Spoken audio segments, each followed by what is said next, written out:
You're watching Circle. Country plays here.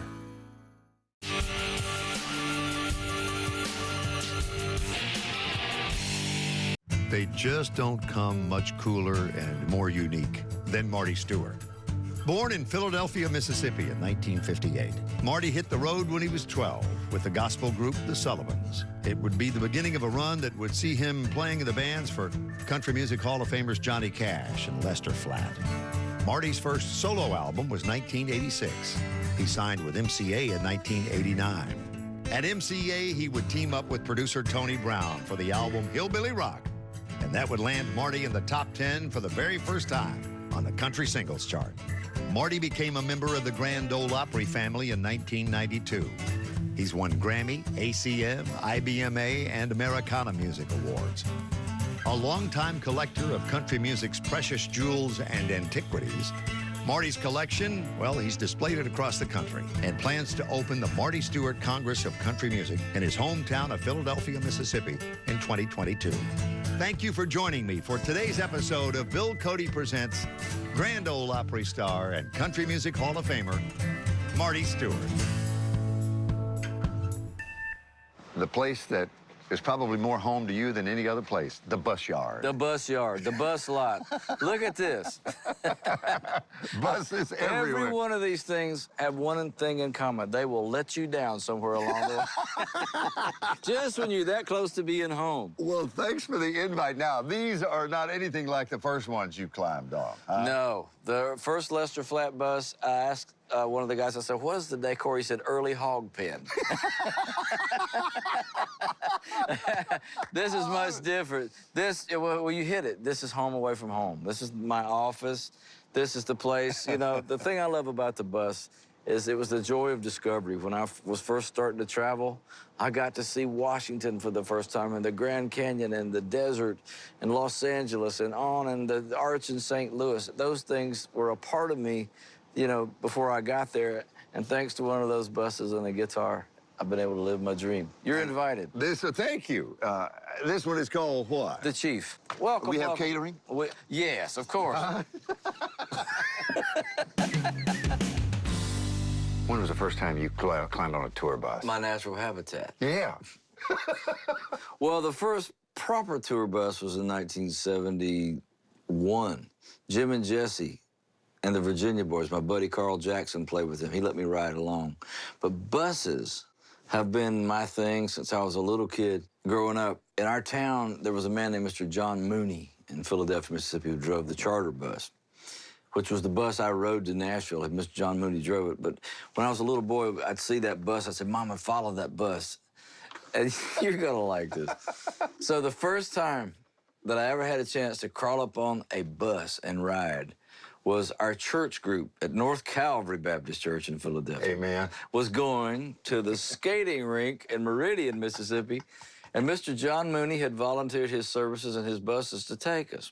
And so we got to the church ahead of time, and I was walking around the bus just looking, and I loved the smell of the diesel, you know, so I was down there going, and the next thing I know, people are over me waving. And I passed out. And they had to call my mother, and so I missed the skating trip. I still do that before every trip. You are by about 6 weeks older than me, but I think about where I was in my life based on the timeline of things you were doing in your life, and there is no comparison. Oh. I just look at where you were and who you were with and the dreams you had, and though I had those dreams too for what would become radio and television, and being around all these country music hillbillies, because we had the lineup that was Porter Wagoner and the Wilburn Brothers and Bill Anderson and Stu Phillips and all those shows that were like every Saturday afternoon and eventually would lead into Hee Haw. So we had that part in common. But you already out on the road. What, you went out with Jerry and Tammy Sullivan when? Well, the Sullivan Family Gospel Singers, Enoch and Margie, in the summer of '72. But at the root of it all, you're a Southern boy, right? Well, I'm a Southern boy. At the root of it all, I bet you wanted to amount to something and make your mom and daddy proud and your family proud, right? Absolutely. And that was part of my driving thing, is I wanted to be like those people on those shows you were talking about. Yeah. And honestly, back to buses, there was a little fellow named Grover Willis out in our community, out in the country, had a little music barn. The gospel music bands would play, our quartets would play, and every now and then a country band. But if I thought their bus was going to come through that town, I'd sit up by the driveway all day long just to see it pass by. I just wanted to be a part of that, that world. That was my dream. That was it. Did the Sullivans travel in a bus, or was that? No, they traveled in a Ford station wagon, and it was Brother Enoch, Sister Margie, Uncle Emmett, Carl Jackson, Unc Dickerson, and me, all six, plus the bass fiddle, the record box, the costume, and the instruments. And you know what, Cody, honestly, that was the summer of '72. I probably didn't make $100 that summer. We played bluegrass festivals, camp meeting revivals, and George Wallace campaign rallies. And I got to tell you, man, I discovered girls and applause, and I could wear my hair the way I wanted to, hang out with people like you all day, and talk music 24 hours. And to this day, traveling in that station wagon with those guys is still the most fun I've ever had playing music in my life. Wow. I loved it. Fell in love. It's like running off with the circus, you know. So, following the Sullivans, what's the timeline as it relates to Lester Flatt and meeting Roland White? End of summer 1972. So it's that same year? Yeah, Sullivans dropped me off. I had to go back to school. It's like, oh.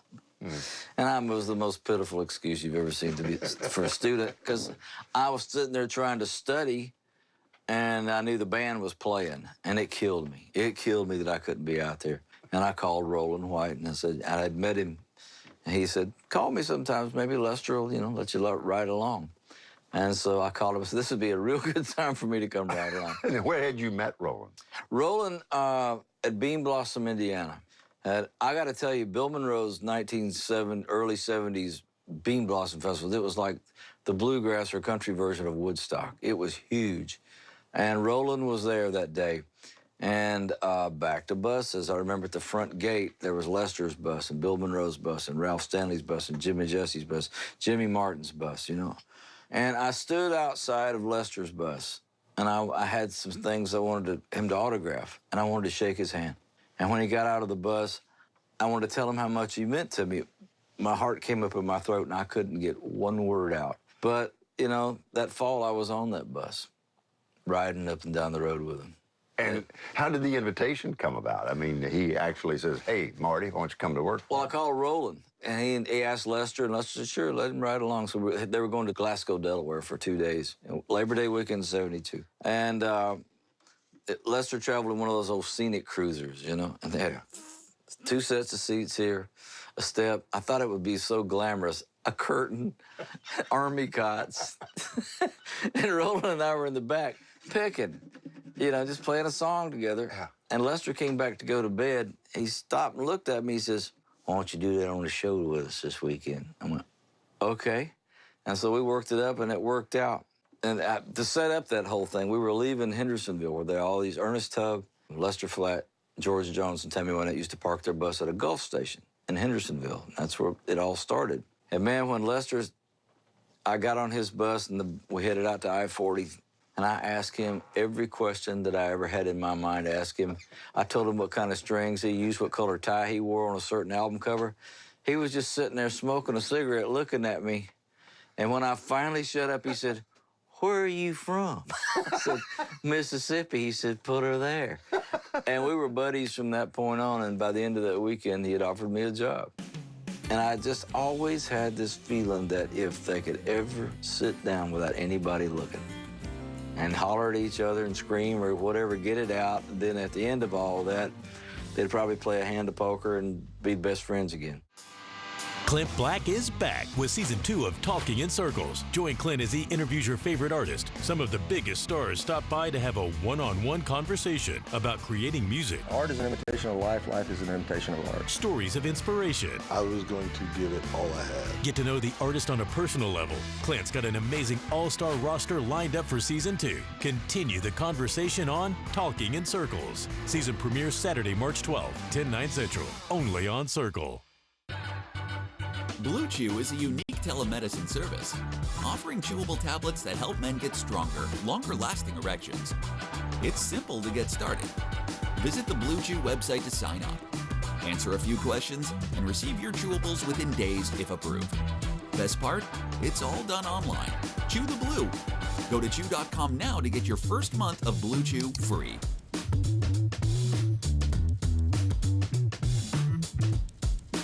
This is my phone. It's also my new bank, GoToBank, the ultimate app that makes banking super easy. There are no monthly fees with direct deposit, and I get 10 times the national average on my savings. It's mobile banking at its best. Open an account at gotobank.com. We need some help. I know. I'm going to CashNetUSA.com, and if approved, we can have the money in our account as soon as the same business day. Go to CashNetUSA.com to apply for the money you need. Attention women, if you or a loved one used talcum powder for at least 4 years and were then diagnosed with advanced stages of ovarian cancer or metastatic ovarian cancer before the age of 75, listen closely. You may be entitled to substantial compensation. Time is limited to file a claim, and we will have to pull your medical records. You must have been diagnosed with ovarian cancer within the last 10 years, so call now to see if you qualify. You need an attorney on your side fighting for your rights. One of the leading manufacturers of talcum powder has been ordered to pay millions of dollars in claims to the families of women who died of ovarian cancer. A jury found the company knew their talc products could cause cancer and failed to warn consumers of the dangers. If you or a loved one used talcum powder for at least 4 years and were diagnosed with advanced stages of ovarian cancer or metastatic ovarian cancer that moved to other organs within the last 10 years, don't wait. Call right now.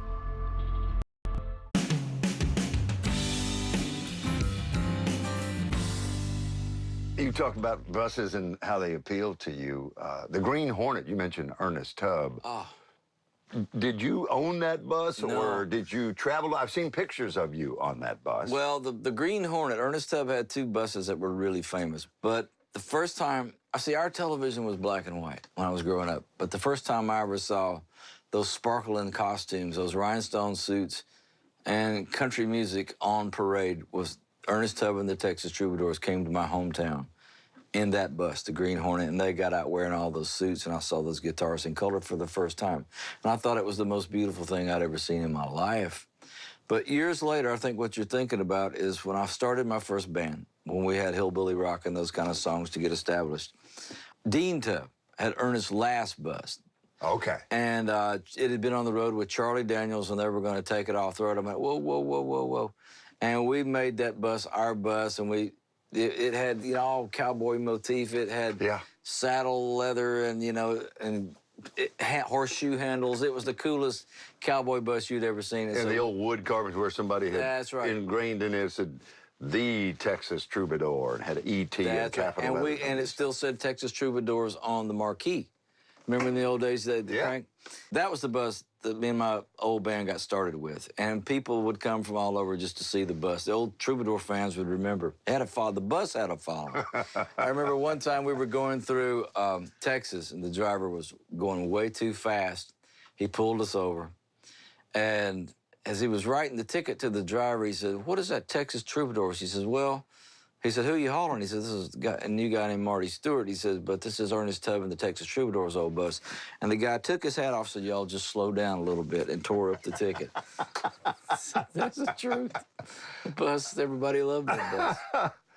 Did Lester ever talk to you about the breakup and the significance of what they did as Flatt and Scruggs and the Beverly Hillbillies and bringing that into the lives and living rooms of country music lovers everywhere and connecting with Granny and Jed and Ellie Mae and Jethro? And did he ever talk about what did it eat at him, or was he at peace with the fact they broke up in 1969?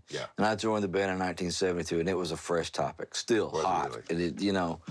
That you just mentioned Earl, and here we go. But he'd tell the same story every time, word for word. And they worked from 1945, when Lester and Earl were in Bill Monroe's band, to 1969 without ever stopping. And created bluegrass on a December night in 1945 at the Ryman Auditorium. All of that. And they were the workingest, probably bluegrass band the world's ever known at that time. And my 2 cents would have been if they could have just taken a year off from each other. But the thing that I would read in between the lines when I would hear those stories over and over and over again when I was a kid was that he loved Earl.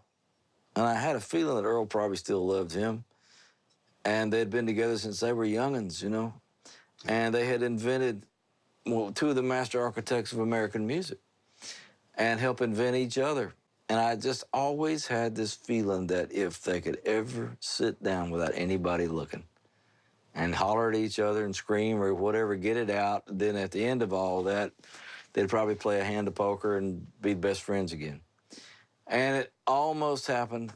Promoters started coming around late in Lester's life going, you know, we should do this. And yeah, you know, never quite got there. But one night Bob Dylan came through town and I went to see him and I was backstage and he says, did Lester and Earl ever talk to each other? And I went, nah, they always talk about it. He said, too bad. He said, it's like Abbott and Costello were always going to be friends again. They never got around to it. One of those guys died. And when he said that, Lester was in the hospital at this time. I called and got Earl Scruggs' phone number. And I called and introduced myself. Earl said, oh, I know who you are. I said, I need to talk to you really bad. It's important. Earl said, come on out. So I went out to Earl and Louise's home and sat there and, you know, they didn't know me, and it was very... And I stated my case. I said, Earl, here's the deal. Lester's dying. I don't think he'd want to die without saying bye to you. And I said, anything I can do, I'll clear the halls, whatever it takes. But I wish you could see him. And I was shaking. I was scared to death. And he said, I'll think about it. And that's all I got.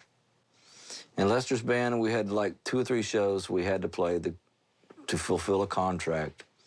When we got home, Lance Leroy, Lester's manager, was in the parking lot. He had tears in his eyes. He said, Earl went and saw Lester last night. Oh. And they finally got to just sit in a room by themselves and settle up. And I remember Earl told me, I said, what did he say to you? And Earl said, well, he said something about promoters sure do want to see us get back together. And Earl said, well, let's think about that. But right now, you just get to feeling better. But they did get to say goodbye. Showed me to my spot on the stage, and the next thing I hear, hello, I'm Johnny Cash. And that was the way the job took off. I had started at Writers' Nights here at 16, and I didn't have that first hit record till I was 31. I was kind of rebelling a little bit, like we weren't supposed to really be in here, and here we were hanging out in bars. You know, in their mind, they had it, the path was just laid out clear, and I should have made it happen. Yeah. Like, why aren't you the next Tanya Tucker?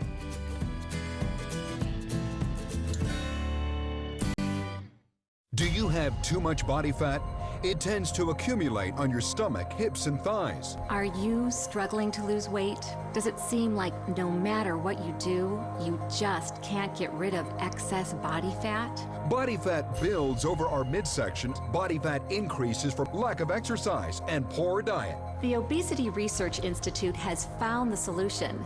It's called Lipozene. Lipozene is clinically proven to help reduce your body fat and weight. And to raise awareness about this weight loss breakthrough, the company is letting people try Lipozene risk-free for 30 days. Now you can lose 4 times more weight. Just add Lipozene for only $29.95. Call right now and we'll double your order for free and ship it free too. And for a limited time, we'll double the size of each bottle for free. So now you have 4 times the Lipozene for just $29.95. Plus, you'll get Metabo-Up Plus to help boost your energy and metabolism. But you must call. Lipozene is clinically proven to help you lose body fat. In fact, a double-blind study showed that not only did participants lose weight, but 78% of each pound that was lost was pure body fat. What's even more amazing is that people were not asked to change their daily lives. It's so easy. Just take Lipozene. That's it. If you're ready, then call the number on your screen right now. Lipozene is worth the price because Lipozene is clinically proven to work. Now you can lose 4 times more weight. Just add Lipozene for only $29.95. Call right now and we'll double your order for free and ship it free too. And for a limited time, we'll double the size of each bottle for free. So now you have 4 times the Lipozene for just $29.95. Plus, you'll get Metabo-Up Plus to help boost your energy and metabolism. But you must call. Call 1-800-213-9341. If you think eating heart-healthy food to support your blood pressure has to take a lot of time and hassle, then you need to try Super Beets Heart Chews, the first and only heart chew with unique polyphenols that make supporting your healthy blood pressure convenient and delicious. Super Beets polyphenols are nature's way of helping reduce oxidative stress and supporting circulation, so you feel more energized. It gets me going. It gets my circulation flowing, and I have that energy all through the day. It's just fantastic. I can stick them in my bag and keep them in my car. I love that I'm taking something that's healthy for me, and it's maintaining healthy blood pressure. What makes Super Beets polyphenols so different from other antioxidants? In a leading clinical study, they were shown nearly 2 times as effective at promoting normal blood pressure as a healthy lifestyle alone. In my 31 years of helping people maintain healthy blood pressure, I've never seen a polyphenol compound this effective. Super Beets antioxidants help support healthy blood pressure and help your body produce more energy. Now I feel like I have this wonderful reserve of energy. My blood pressure is even more healthy. I'm loving it. Now you can try our top-selling Super Beets Heart Chews risk-free. Call to find out how you can receive an extra 30-day supply of Heart Chews free with your first order. And for a limited time, we'll also send you a free 30-day supply of our brand new Super Beets Memory and Focus Chews. The only chew for brain health support to contain unique polyphenol compounds, clinically studied to promote healthy blood flow to the brain, while also supporting memory and focus so you feel more alert. This offer is not in stores, so call today. We'll even include free shipping, free returns, plus a 100% money-back guarantee. That's over $30 in total free gifts. Take your cardio and neuronutrition to an entirely new level. Try Super Beets Chews today. Love your results or your money back. Call 1-800-796-6018 or visit trychoose.com today. That's 1-800-796-6018.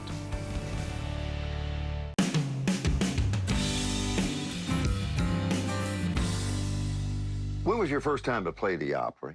With Lester, early October, late September, early October, 1972. That was one of the things my mom and dad said, you have to come home after this trip and get back in school. But on the way home, Lester offered me a job, and he said, you can stay over and play the Opry with us next Friday. I went, oh, God, that's that. Mama, please, please, please. So I begged, and okay, well, what good Southern mother would not let their son stay and play the Grand Ole Opry? That's right. With an American legend. So she consented to let me stay, and I just remember when that curtain came up, there it was. It was I don't know, I just remember we were playing something fast, and at the end of the song, I couldn't believe I was there. It was so precious to me. And that would have been the Ryman? Or was that the, yeah, absolutely. Okay. So the transition to the Opry House came in 1974. You become a member in what? 92. What do you remember about that night? Well, I ran my mouth, and I said something that I didn't mean to say that it had been saying on the road, and it got away from me, and the audience didn't take it right, and the whole beauty of the moment was kind of marred by a statement that I made, and it became a thing, and I had to do a lot of quick apologizing, going, I didn't mean anything by it, and other than me running my mouth and didn't know I was running my mouth, it was a great night. You said something about old farts, didn't you? Yeah. I was doing a song called Long Black Veil. Oh, yeah, on the road. Lefty. In front of me and Travis Tritt were playing to all these young'uns, you know? Yeah. Crazy, knucklehead people discovering rock and country music. Yeah. And I found out that Long Black Veil was a song you could play to anybody, and especially young and old traditional country fans loved it. And I just had a line in front of that, and I said, yeah, and I'll do this song, if you've never heard it, it's a great country song, but I'll also do it for old-time country fans like you and me, and the old farts in the crowd. And it was that, and everybody would laugh. Every night, people would laugh, and I said that at the Opry before I did Long Black Veil. And when I got off stage, the lady at the switchboard said, I don't know what you said, but it wasn't good. And what made it worse is that the next morning I had to get on the Gaylord Company plane with Bud Wendell, a Gaylord executive or two, and we flew to New York City to do something, and I had to look at him and go... It seems so tame now, but it was in 1992. It was gargantuan. Yeah, yeah. So we've talked about the Lester Flatt period. That transitions at some point to Johnny Cash when you're, what, 20, 21 years old? 19 or 20, I guess. And how does that meeting, as we look back now, they were leaders then, but they are now pioneers. They're gods, if you will, out of Greek mythology, but country music mythology, if you will. But they lived and breathed, and you knew them and worked with them. Where do you meet Johnny Cash the first time and then ultimately wind up working for him? Well, Lester passed away, and I had been in his band from the time I was 13 until he passed away, so I would have been 19 or 20, something like that. And again, what is astounding to me is the first 2 records I ever had was Flatt and Scruggs and Johnny Cash. And those are the only 2 jobs I ever had. But when Lester passed away, I needed a job. He died in May of '79, and I'd work the rest of the summer with Doc and Merle Watson just to have something to do. I loved them, and they were fun to play with. But a buddy of mine named Danny Farrington was building a guitar. I went to take my guitar to be repaired one day on 2nd Avenue at the old-time pickup parlor, and I said, there's this fancy black guitar. Who are you building that for? Johnny Cash. I went, I want to go with you when you take it, because I just want to shake his hand. He's an old hero. And I kept up with the progress of the guitar. And I went with him to Cowboy Jack Clement's studio on Belmont Boulevard to take the guitar. And when the door swung open, there was Cowboy dancing with a martini on his head and John playing the Wabash Cannonball from the great Atlantic Ocean, and there's Cowboy dancing. And John stood up and shook my hand, and again he said, where are you from? I said, Mississippi. He said, you're that kid with Lester? I went, yeah. He said, where you been? I went, getting ready. And about a month later, I got a call. It was my last show with Doc Watson in Cedar Rapids, Iowa. I called home after the show, a matinee show. My mom said, Bob Wooten, Johnny Cash's guitar player, is looking for you. So I called him. He said, John wants to know if you want to go to work with us. I went, sure, good time. He said, I said, when? He said, he wants to know where, can you be here tomorrow? I said, where are you? He said, Des Moines. And it was like a 2-hour rental car ride away. And I got to the hotel, showed up. Bob met me in the lobby. It was a matinee show there, 2 shows that day. And Bob met me. He's we'll be leaving here at 3 o'clock, you know, don't be late kind of thing. And I went into the coffee shop, and the maitre d' of the place came in and said, Mr. Cash is on the phone for you. And I went to the phone. I said, hello? He said, hello, son. I said, hi, JR. He said, glad you're here. I said, glad to be here. He said, you got anything black to wear? I said, probably. He says, you know my songs? I said, probably all of them. I said, do you still do them in the same key? He said, probably. He says, well, I'm probably going to take a nap, and I'll probably see you after a while. Bye. And they put me on the bus, showed me to my spot on the stage, and the next thing I hear, hello, I'm Johnny Cash. And that was the way the job took off. And he says, it's supposed to hurt a little bit when you give somebody something that's special to you. He said, I want you to know this is tearing my heart out. I had no idea what he was going to do. Last night was so amazing. Hell yeah, it was.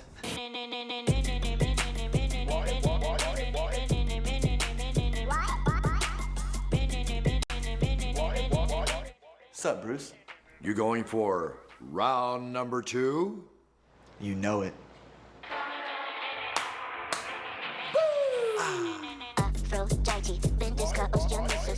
Get your first month free at Chew.com. At GoToBank, we're for the go-to people in life. That's why we created the ultimate banking app. Easy to use and no monthly fees with direct deposit. Do I get free ATMs? Pay my bills? Yes and yes. It's mobile banking at its best. Open an account at GoToBank.com. Oh, yeah, dude, that doesn't look good. I know what to do. I'm going to CashNetUSA.com. I can apply in minutes, and if approved, I can have the money as soon as the same business day. Go to CashNetUSA.com to apply for the money you need. At Rue La La, feel like $1 million without paying the price. Seize the deals on top names before they're gone. Get in to never miss out. Shop RueLaLa.com today. When you don't properly maintain your sleep equipment, you could get sick. And so could your whole family.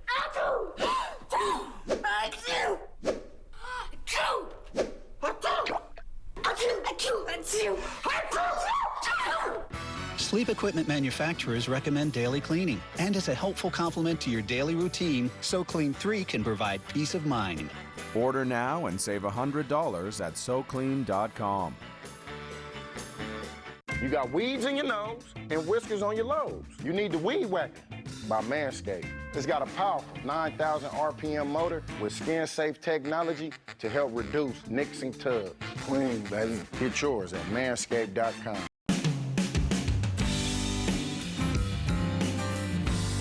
Let's go to First Guitars. You had a little cowboy, a yellow cowboy cardboard guitar that your neighbor bought you. I found that interesting. Am I right? He ran a dry cleaners? And what was his name? He had a great name. Mr. Welch Moore. They were our next door neighbors, and I don't think they had grandkids at that time. So my sister Jennifer and me, we were kind of their adopted grandkids. Ah, okay. And they were wonderful people. And Welch had a dry cleaners, and he knew that I loved music. And there was 2 doors down from his dry cleaner, there was a black cafe, shoe shine parlor, juke joint, restaurant called the Busy Bee Cafe. Yes. And white people were not encouraged to go to the Busy Bee Cafe in the early 1960s. But I'd sneak off and go down there and love to dance. You know, those guys would play, and they looked cool to me. They were colorful. And Welch saw all that, and he bought me a guitar, and he used to let me stand up on his counter at the dry cleaners and, you know, just frail. But what I figured out as I went on a little bit, that I could play my guitar at Welch's place, but even though I wasn't supposed to go there, it was okay to go there because music made it okay. The power of music. And, you know, the love that went with it, and just knocking each other out with it. So Welch was a cool guy. And there's a lot going on in the life of Marty Stewart and the town you call home, Philadelphia, Mississippi. Tell me about the Congress and how long you've had that idea and where you are in it right now. Well, along the way, you know, you and I have talked about this before.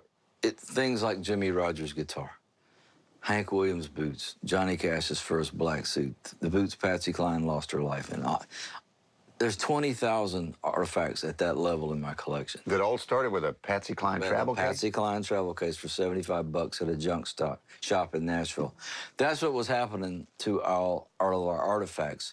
And the Country Music Hall of Fame being the ultimate treasure chest, they couldn't get to all of it, and at that time they didn't buy. And I just took it upon myself as a self-appointed mission to go get all of these things we can, because they're getting away from us. Because those kind of artifacts were winding up in antique malls and junk shops and thrift shops and yard sales in Nashville back in the early 80s. And I just went for it. And it started out as a little collection in my bedroom, my mom and dad's house, and a little warehouse, and more warehouses, and now there's a city block bought and paid for that is becoming a cultural center dedicated to traditional country music. And the state that calls itself the birthplace of American music. But it all started with that dream. It's a full circle thing going back to hometown. In Mississippi, the birthplace of rock and roll is Elvis Presley's birthplace in Tupelo. The birthplace of the blues is B.B. King's place in Indianola.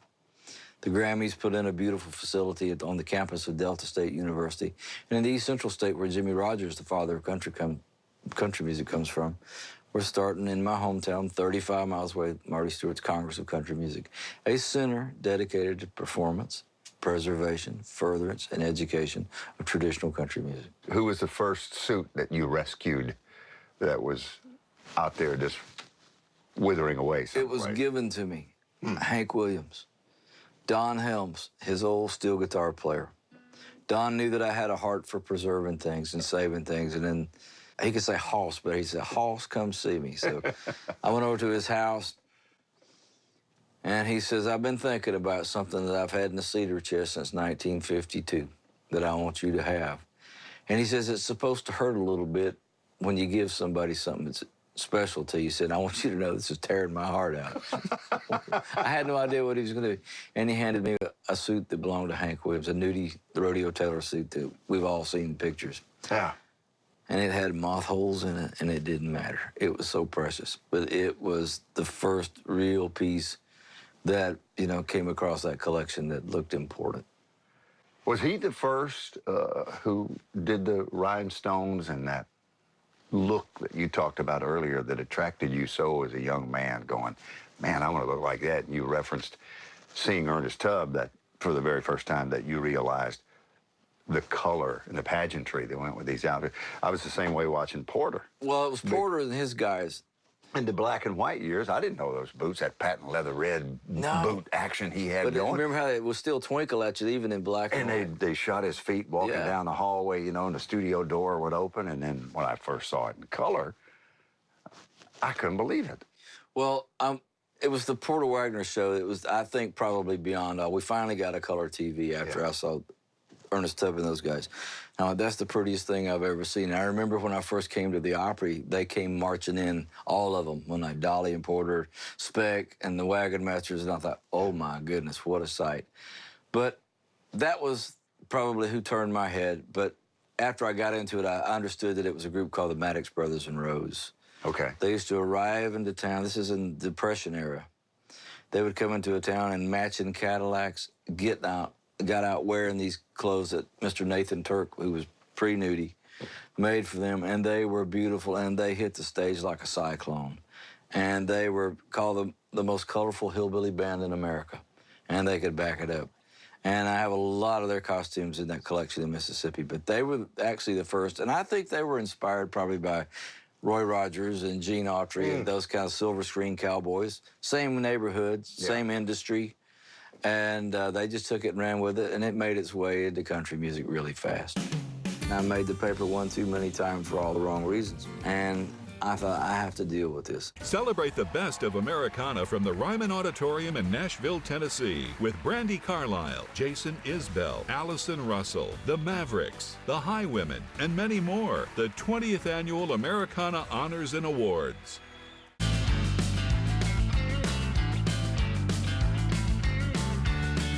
This year's show is pretty intense. The energy is like no other place. They served with honor, survived the battlefield, and now they've come home. You can honor and empower those who have sacrificed so much. I gave my leg for freedom.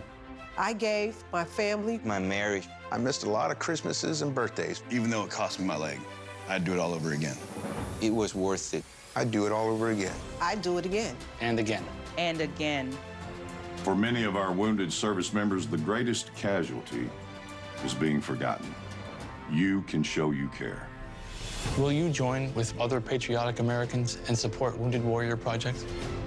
To join the Advanced Guard monthly giving program, call or go online with your gift of just $19 a month, and we'll send you this Wounded Warrior Project blanket as a reminder of your commitment and the difference you will make in lives of so many people.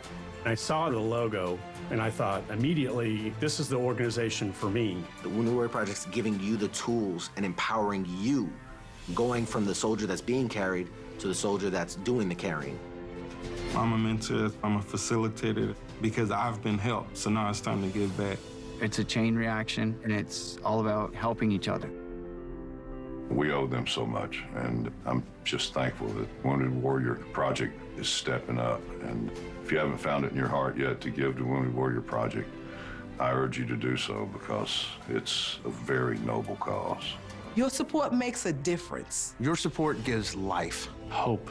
When people send money to Wounded Warrior Project, it lets you know what the heart of America is. Thank you for help making a difference in my life. I'm eternally grateful. Thank you. Thank you. Thank you for supporting our nation's greatest heroes. Now is the time to show your support.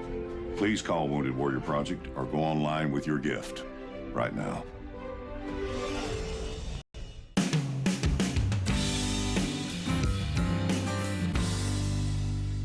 So you went the traditional route early in your career with a major label, hit records on the radio.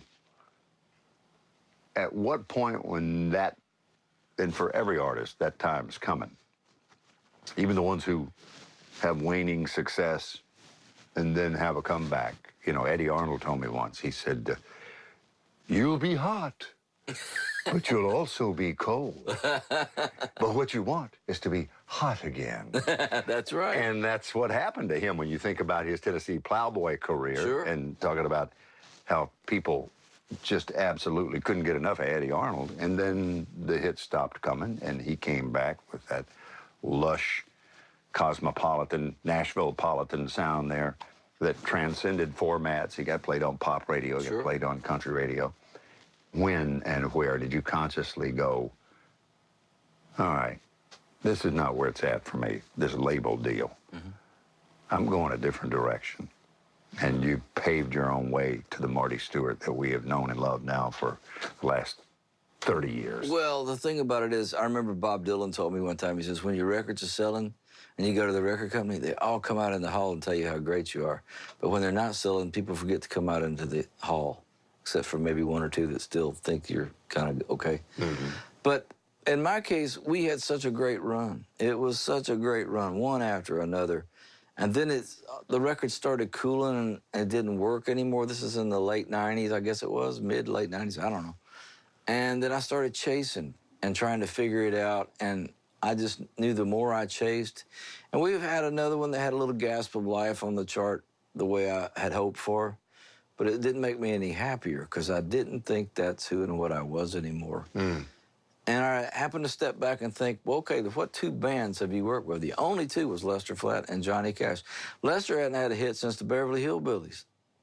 And Johnny Cash had one hit called The Highwayman that I took to the band in the time I was in his band. But we never had any trouble working. Their credibility was off the chart. They were considered oak tree guys that were beyond trend. And I thought, you have to go back to the way you were trained. And if you have another hit, wonderful. And you will. There's always a beer for my horses out there somewhere along the way, you know, ask Willie. But in the meantime, you have to live with yourself and keep your integrity in check. And the heart became my chart. I thought when the heart and the chart line up, unbeatable. But in the meantime, you better follow your heart because that's who and what you'll be remembered. And so I guess at the end of a record called The Pilgrim, which were in the early 2000s, I thought, I have to do this a different way and go back to what I love the most at any cost, where it's scary. And the superlatives were formed, and I knew from the first rehearsal forward that it was special. We weren't about chasing 3-minute hits anymore. We were musical missionaries, cultural missionaries, country music ambassadors. You know, they were statesmen, masters. We'd all been there and done it, so you better live that way. And it goes back to a photograph. It goes back to a photograph.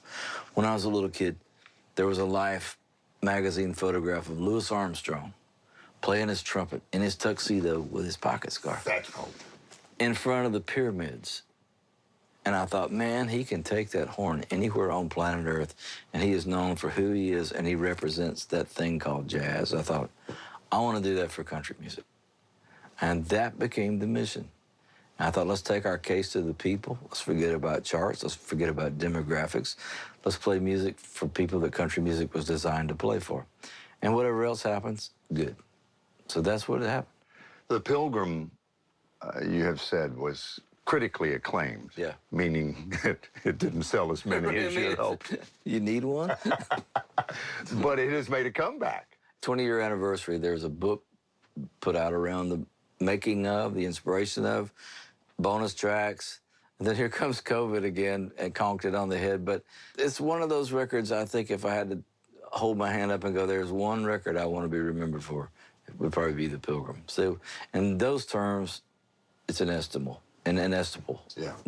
It is inestimable. How do you say that word? Inestimable. That's the word. No, I got an extra inestimable. In those terms, it was a success. I want to go back, and I'm not taking advantage of our long friendship here, but when Soul's Chapel came out, you were having some difficult times in your personal life in the early and middle 2000s. And here you are in the middle of doing a gospel album when this happens. What do you say to somebody who is dealing with, in this case, it was alcohol, right?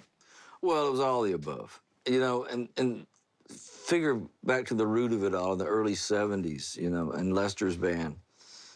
I take it back to, we did a show in Cincinnati that really clicked with young people. And the next thing I know, Lester's not just a Grand Ole Opry show, we're rock stars. And we're working rock shows and we're working bluegrass festivals where everybody was misbehaving, and it was just the way of life. And he was huge on college campuses. Oh, man, it was big. It was just that everywhere. And all of a sudden, you know, I started doing what everybody else from my generation did. And, you know, in the old days of country music, everybody took pills. Everybody smoked pot at a certain point. And it just was that. Mm-hmm. As Mama said, it's sin and sorriness. So it started out as it does with everybody, as fun, and all of a sudden I woke up one day and I had a monster inside of me that I couldn't tame and I couldn't do anything about. And I made the paper one too many times for all the wrong reasons. And I thought, I have to deal with this. And I tried and fell back down. And then I tried again, and I thought, this time I got it. It was like being let out of jail. I met Mike Coop and Mike O'Neill, and they had been sober for 40-something years at the time, and they were like leaning up at two against old oak trees to just learn how to stand up and walk forward again. Mm-hmm. And it's a day-by-day thing, you know. It's been 17, 18 years now. I don't count. It's just a day-by-day thing. But I love it. And anybody that would ask me about it, the only regret I can tell you that I have in my life is touching anything that took me away from my true self way back. And I would say to you that it is a dead-end road, and it has far more ramifications than you will ever think. As I hear these songs coming back at me that they're coming from my heart through her heart, and it's like, whoa, wait a minute. This is, whoa. Hey guys, Bobby Bones here. Opry Live is helping the CMA Foundation's music education program. Most artists on that stage were inspired by a great music teacher. Russell Dickerson is a proud graduate of Belmont's music school. Jamie Johnson played brass in his junior high school band. Randy Hausler was inspired by his college band teacher. Steve Warner credits his high school counselor with supporting his music, and Chris Lane helps donate instruments to school music programs. Opry Live tonight, 9, 8 Central, only on Circle. Countdown to launch. 10, 9, 8, 7. Wait, incoming message? Your wife says your Blue Chew has arrived? Oh. Launch engaged.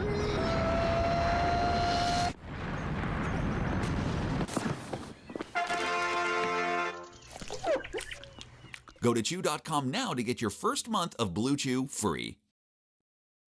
Attention women, if you or a loved one used talcum powder for at least 4 years and were then diagnosed with advanced stages of ovarian cancer or metastatic ovarian cancer before the age of 75, listen closely. You may be entitled to substantial compensation. Time is limited to file a claim, and we will have to pull your medical records. You must have been diagnosed with ovarian cancer within the last 10 years, so call now to see if you qualify. You need an attorney on your side fighting for your rights. One of the leading manufacturers of talcum powder has been ordered to pay millions of dollars in claims to the families of women who died of ovarian cancer. A jury found the company knew their talc products could cause cancer and failed to warn consumers of the dangers. If you or a loved one used talcum powder for at least 4 years and were diagnosed with advanced stages of ovarian cancer or metastatic ovarian cancer that moved to other organs within the last 10 years, don't wait. Call right now. GoToBank, the ultimate banking app and debit card. Your go-to for exclusive perks like overdraft protection. Get paid up to 2 days early and no monthly fees with direct deposit. Open an account at GoToBank.com. At Rue La La, feel like $1,000,000 without paying the price. Seize the deals on top names before they're gone. Get in to never miss out. Shop RueLaLa.com today. Attention! An important message for anyone diagnosed with Parkinson's disease. If you or a loved one had long-term exposure to the herbicide Paraquat and were diagnosed with Parkinson's disease, you may be entitled to significant compensation. Studies have shown a link between the herbicide Paraquat and Parkinson's disease, potentially affecting farmers, field workers, chemical applicators, or anyone handling or transporting Paraquat. If you or a loved one were exposed to the herbicide Paraquat, also known as Gramoxone, and were later diagnosed with Parkinson's Parkinson's disease. Call the Victims Justice Group now. You may be entitled to substantial compensation. Our attorneys will fight to get you the compensation you deserve for your pain and suffering. If you or someone you love is a farm worker, field worker, chemical applicator, or anyone who handled or worked with the herbicide paraquat and then developed Parkinson's disease, don't delay. Call the Victims Justice Group now. If you or someone you love were exposed to paraquat and were diagnosed with Parkinson's disease, call the number on your screen now.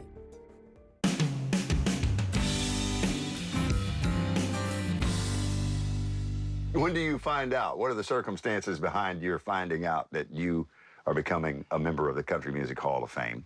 And are you and Connie as husband and wife now? How many people can say that? Or is there another couple? I think we're the only living couple in the Country Music Hall of Fame. And how I found out about it, I was at my manager's office doing a television taping, and I saw Sarah Traherne, who, you know, the queen of the CMA, walks up, and she sat down. I said, "Hi, Sarah," and she sat down and said, "The first time I worked with you, I think it was with Johnny Cash and Alan Jackson. They're both in the Country Music Hall of Fame, and now you are too." I went, "What?" Oh. And it was like time stood still for a minute, and the first thing I remember saying was, "Can Connie put me in? Can Connie induct me?"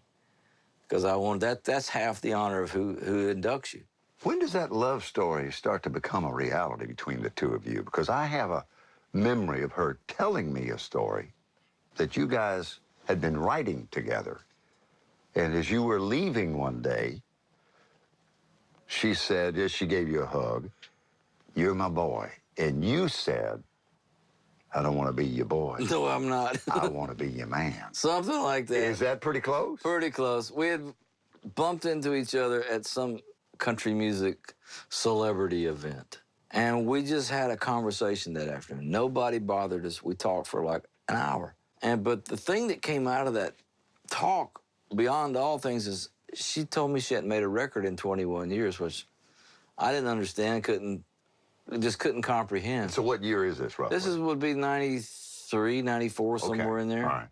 And she asked me if I would consider producing her. She said, "My last kid is out of the house.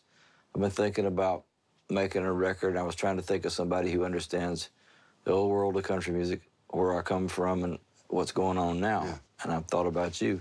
And I think I asked her, I said, "Well, I'd be honored. I'm really busy, but I'd be honored." I said, "Do you write songs?" And she says, "Well, not much." And I said, "Well, everybody knows you can sing. You need to write." So I think our first unofficial date that really wasn't a date is I called Harlan Howard, and the three of us wrote a country music shuffle called How Long that went on to be on her Warner Brothers record. So here we go to writing songs, and I hear these songs coming back at me that are coming from my heart through her heart, and it's like, whoa, wait a minute. This is, whoa. I know what I said a long time ago, but I was just kidding. But this wasn't kidding. At one point, it was really stretching my heart out, and I wrote it out on paper, you know, the pros and cons. And I finally did what I always do, and went to my greatest asset, Hilda Stewart. And I said, "Mama, here's what's going on." And then she says, "Well, 5 minutes of the right thing's better than 50 years of the wrong thing." I went, "Yes, ma'am." And how did you propose? Let me ask you that. Well, it's awful. The worst proposal maybe in the history. She says that I said, "Well, why don't you go find that rock that your birth certificate's on," and something like that. That's what she told me. I wish I had another shot at that one, but it worked out. But I had taken her to Pine Ridge, and she loved those people, and they loved her. And you'll like this. The night before we got married, we went to a sweat ceremony. My friend Marvin helped me. Explain what that is. A sweat was like gathering around. It's basically a Native American prayer meeting. Okay. You get inside of a tent. It's really hot in there. White people call it a sauna, but it's really about just letting go and getting rid of the impurities in your spirit and your heart, and then walking back through that door, trying it again out there in the world. Okay. So that was that. But Marvin Helper told me, he says, "You're going to need help with this one, but if you see an eagle tomorrow on the way to your ceremony, you're going to know it's going to be okay." I went, "Okay, Marvin." So we were driving out to Sonny Wilson's place to get married. The guy that was in front of us, Justice, pointed his hand out the window and pointed up, and there was an eagle floating over us. And Lester Flatt and Earl Scruggs came on the radio and did the bell to Jay Clampett. I mean, no way. I swear. I'm so glad she was there to witness that. So that was the kickoff. And it has been a real marriage, and I love her more every day. I'm so proud of her. She's such a precious person. Where to from here, Marty Stewart? John Marty Stewart? It's about passing it on. Yeah. Connie and I both keep our antennas up at all times, looking for that songwriter, that singer, that picker. That's the thing now. That's what the whole issue in Mississippi, the Congress of Country Music, is about. It is not a monument to self. That is, it would fail if it were. It would be a hollow victory if it opened tomorrow and it were that. But it is about leaving something behind that kids can be inspired by, find their path and find their voice, find their vision, what God has in mind for their lives. And as we play our way through the country these times, you know, I think it's pretty safe that everybody has a different opinion on what's right and what's wrong, what side of the line, all those kind of things. I don't look at it that way whatsoever. I look at it and go back to those days when our world turned upside down in 1964 in Philadelphia, Mississippi, when the whole world came down on Philadelphia, Mississippi.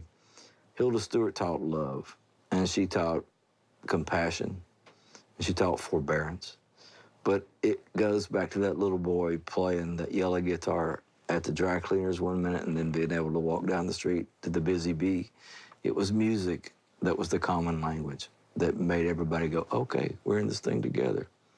And I suppose at this point in time, that'd be about what it's about. I have said it for the longest, long before you became a member of the Country Music Hall of Fame. You are an American treasure. And your friendship means the world to me. And same here. And you are too. You're a treasure. I just appreciate this opportunity more than you will ever know. My pleasure. And you know what it boils down to? Family. Yeah. Right? I love that. You got it. Family.